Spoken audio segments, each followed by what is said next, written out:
दिल्ली फसादात मामले में ताहिर हुसैन को जमानत मिल गई है। दिल्ली हाई कोर्ट ने आम आदमी पार्टी के साबिक काउंसलर को 5 मामलों में जमानत दी है। फसाद की साजिश करने और आईबी इंस्पेक्टर के कत्ल का इल्जाम है ताहिर हुसैन पर। दूसरे इल्जामात की वजह से अभी हिरासत में ही रहेंगे ताहिर हुसैन।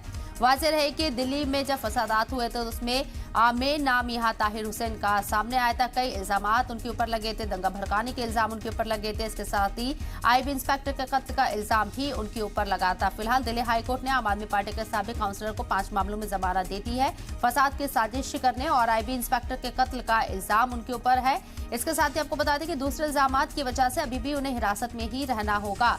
ताहिर हुसैन को भले ही यहाँ 5 मामलों में जमानत मिल गई है, लेकिन दीगर मामलों में अभी भी ताहिर हुसैन को हिरासत में ही रहना है। दिल्ली फसादात के दौरान कई संगीन इल्जाम ताहिर हुसैन, जो कि उस वक्त आम आदमी पार्टी से काउंसलर थे, उनके ऊपर लगे थे।